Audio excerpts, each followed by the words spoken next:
Today on Fueled Up, we're going to discuss the current changes and the future of the automotive industry.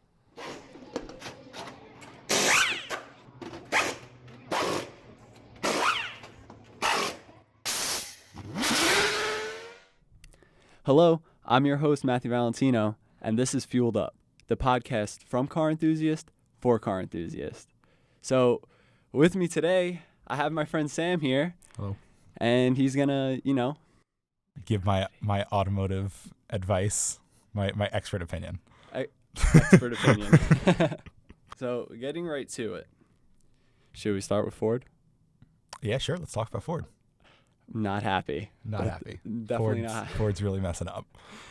So, yeah, the whole automotive industry is trying to become greener and, just more effective and do better things. But why'd they have to take away our Fiesta and Focus? They killed off our cars. They killed off, Ford actually killed all the cars, right? 2019 is going to be the last year that they're making any type of sedan car. So the Taurus, the Fusion, Focus, Fiesta, gone. Just gone just like that. Wiped off the face of the earth, yeah. Yeah, I mean, it sucks, but it does make our cars that much more special. Just so like a little bit. I'm okay exactly. with it. Our value might go up a little bit. Who knows? Thanks, Ford. Thanks. When we go to resell, yeah. But their whole lineup is trucks and SUVs now. It's all crossovers, trucks, SUVs. So I know my dad actually purchased two Ford Escapes. So literally, 2018s, yeah. A lot of people are cursing them, Yeah. but my dad honestly wanted to look at the all-electric Mach-E for my mom. I mean, she's due soon, but it's definitely an interesting car. So I mean, hey, I'll have fun whipping her around. So So it's actually really funny. There was a video. Ken Block posted up a video. He went to the launch of it, and they wouldn't let him drive it like he wanted to drive it. Like he wanted to spin the car. That's so he wanted to mean. do donuts and burnouts and stuff. And he kept asking can I hoon it? Can I hoon it? Can I hoon it? And they were like, no. They didn't set one up with an e-brake It's already a for production him. car. It's a production prototype. So it's there's three of them right now. So They if could he have still let him wrecks break at least one of them. if he wrecks it. So, and technically they filmed that before it was actually released. So no go, right? Yeah, So, they were like, not happening. Exactly. Right. So, isn't it just crazy when you think back on what cars used to be labeled as a good car or an economy car or just the sports car everyone wanted? Now they're just, they're getting left in the dust by what technology offers to us now. Yeah, exactly. I mean, you look at the Miatas, right? They hold their value, right? I mean, buy one an NA or NB Miata for $2,000 now. People know but that used to be the best sports car. That used to be the best driving car. That is true, right? Yeah. And now they're all rusted out piles of junk. They're too slow, too low to even drive. Well, I mean, I don't know Most if of you them. modified it that way, but so I mean, definitely with the Miatas, it was such a raw driving experience. You didn't have any real traction control. You didn't have any stability control or anything like that in those kind of cars. Yeah. And now everything's so aggressively It's nannied. there. It's like nannies in the cars. You have the things that will keep you in the lane. You have the Teslas will automatically stop themselves. There's a lot, they definitely started. I think Tesla really set the bar way up there for Definitely. a lot of car manufacturers, especially the ones who were getting into electric cars. But I know Chevy and whoever's been doing electric cars for a while already has those Right. those features where they'll brake for you and stuff. Yeah, it's become almost a standard thing on cars now. I mean, Or maybe you have to pay a little bit extra for it. Yeah. But most people end up opting for that if they're I mean, that worried about it. Really. I mean, I know obviously you're supposed to pay attention either way. Right, exactly. You're It's supposed to be looking. It's not meant to take over for you. It's meant to assist you. And I Yeah, think that's what if you messes slip a lot up. of people up. Yeah, exactly. They think that they could just text and drive and do their makeup and drink a cup of coffee all at the same time. Yeah, no, that's not. It's not not good. designed to that. No.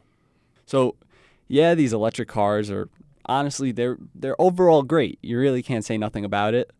But I feel like us drivers, people who, like the 6-speed in a car and want to feel the car out and hear it, guys who own a V8 muscle car, Oh, yeah. it's probably a sin for them to freaking get in or near an electric car. You know, it makes no sound. It's just not as fun. It's not the same experience. But like on the other hand, like you could take a Tesla to the drag strip and go up against like a Hellcat Challenger and, you know, gap it like for all, you know. But like seriously, like I mean, you put it in like ludicrous mode, they're insanely fast cars. Yeah, Like I don't know about like, you know, cornering wise or anything like that, but in terms of just like straight line speed, like these cars are being built for speed. yeah. I mean, well, they are pretty heavy, so I'm sure like their whole weight ratio stuff all the because of weight's the on the batteries bottom. and stuff. Think Yeah, about it. that's true. They have that low center of The gravity. gravity, They yeah. corner amazingly. Like, okay, wait, let me just preface this by saying I've never driven an electric vehicle in my life. I've been a passenger in a couple, but I can't do that to myself. All right, so me then, I haven't, but my uncle drives one for work.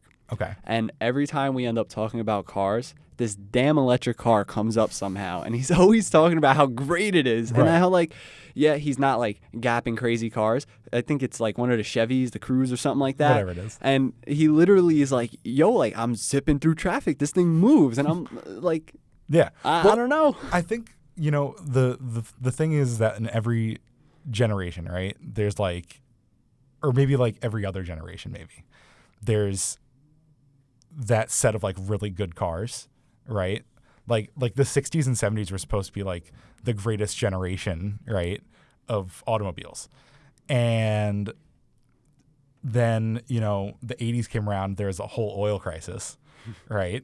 Yeah. And then pretty much all the cars had to become economy cars, you know, good on mileage. In the 90s, cars became a lot safer. You know, they actually started implementing rules, Safety. safety rules, like the car has to be able to support itself on its roof and whatnot. And also, you know, emissions laws and stuff like that, catalytic converters, you know, OBD2 ports and stuff like that. Because we love the world. you know? Exactly. And they started realizing that the cars that they were making were not sustainable for the future. Like they couldn't keep making 69 Challengers forever, you know, like. It's true. So the ideas that we have now, the cars that we have now are, I feel like, the same kind of way where like they've started to become safer with those driving assists, and they're starting to become even more fuel efficient with like having like electric cars and like hybrid cars and stuff like that. But there's always going to be those holdouts of people like us, Yeah. car enthusiasts. Like back in the day, you know, guys didn't want to switch from carburetors to fuel injection. And you still have those same guys that are like, Who are you know, like, no, yeah, they're no. like in their 60s, 70s now, and they're like, nope, carburetor's still the best. You know, I could rebuild them. I could put a new jets in them. I don't know how carburetors really work, but you know. But now like direct injection is like, you know, key. You can It go is on- it. Yeah, you can go on a laptop, make 1,000 horsepower. You know, like That's just goes to prove how far technology has come. Exactly, It is exactly. truly, it's crazy when you look back at an older car, like compared to some of the cars now and whatnot. People will look at them and like, you know, some people cherish them and look at them as gold, Right. and some people are like, oh, what is that pile of junk? Like, Right, exactly. This doesn't have the heated seat and the heated steering wheel Yeah, and whatever. And but- not necessarily that I want that, but you know, there's some people who enjoy their luxuries. right. And like I feel like the car enthusiast doesn't need to have the heated seats. And it's nice. Don't get me wrong. I don't have them in my car. Nah, I don't. But, you know, Couldn't tell ya. it would be nice to have. Don't get me wrong. But at the end of the day, we don't need it. Yeah. You know, like, and we're fine with just a bare bones, just kind of like. I'd rather save the weight. Exactly, right? I'd rather have no air conditioning and have less weight in my car because I'm insane like that. I have windows. Or you're a little Milwaukee fan. Yeah, Yeah. that came in clutch for the summer. But like, so there was this interview that Carroll Shelby did, like about a year before he passed away, with Ford Performance, right? And in it, he was talking essentially about like the future of automobiles. And this is Carroll Shelby. This is like the guy that like, I mean, if you've watched the new Ford versus Ferrari movie, you know that like his history in cars have been long running. Yeah. And every, you know, decade or so, some company called him back, said, hey, we need your help to, you know, revitalize our whole lineup of cars or whatever, you know, like in the 90s, just like I said, during the fuel economy crisis, during the gas crisis. he built like 4-cylinder turbo Dodge Omnis. Just Carroll Shelby edition, you know, and then he had the Viper, right, that he worked on, and then he went back to Mustang. But still, like, this is a guy that like was in the car industry forever, you know. And he was saying in this interview that he's excited to see like the future of cars. He's excited to see, you know, the flex fuel cars, you know, with ethanol, and he's excited to see, you know, the you know, electric vehicles and stuff like that. And I feel like that now, like, if he was still alive, I would like to see what he would say about like this new Mustang that came out, because he was the Mustang guy, you know. He and I started feel like it that all. even he would say like, you know what, this has tuning potential. This has, you know, like, people will buy this. People will be interested in this. And I think that's a thing, is that the car designers and the car companies, they're always going to build cars for what the people want. Exactly. And what people want right now is family. Yeah, Room. exactly. They want roomy, spacious SUVs, right? They're older, the people that are buying brand new cars at least. Yeah, that's You true. know. Because us young kids, we can't afford we brand new like, cars. but I mean, not even so much that. I feel like even if I had like a lump sum of money just Right. handed to me, I wouldn't even be like, oh, I'm gonna go get a 2020 whatever. Like, I'm gonna be like, oh, I'm gonna go pick up this junk box and fix it up. Right, exactly. I mean, that's you know, always really been the case with people like at our, you know, age range. Yeah.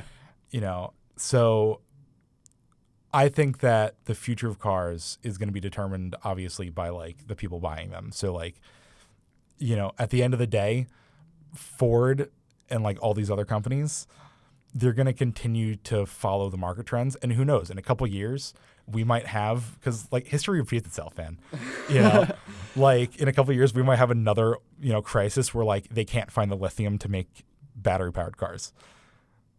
We've mined it all. I mean, like this is just the yeah, way that I think, is that like true. in the future this might happen, and now we have to go back to tiny little economy cars. Yeah. And the Fiesta will make a comeback, and the Focus will make a comeback. I also feel like that the more like companies dig and the more people that like get involved in, you know, this new technology, Right. and in a way it's new, things are gonna like go wrong. Like, I don't wish nothing to happen, Oh, no, but they're things always go they're wrong. gonna find some, you know, corks in the road, and there's gonna be some things that they're gonna say, oh, you know, is this really worth it, or is this Right. this? Like, I'm sure things are gonna come up. Of course. But anyways, it was really great having you on the show. Thank you for having really me. appreciate I it. appreciate it. Yes. And, you know, hope to see you again soon. Yeah. I'm sure. Yeah. And of course. thank you guys for watching. This was Fueled Up, the podcast from Car Enthusiast for For Car Car Enthusiasts.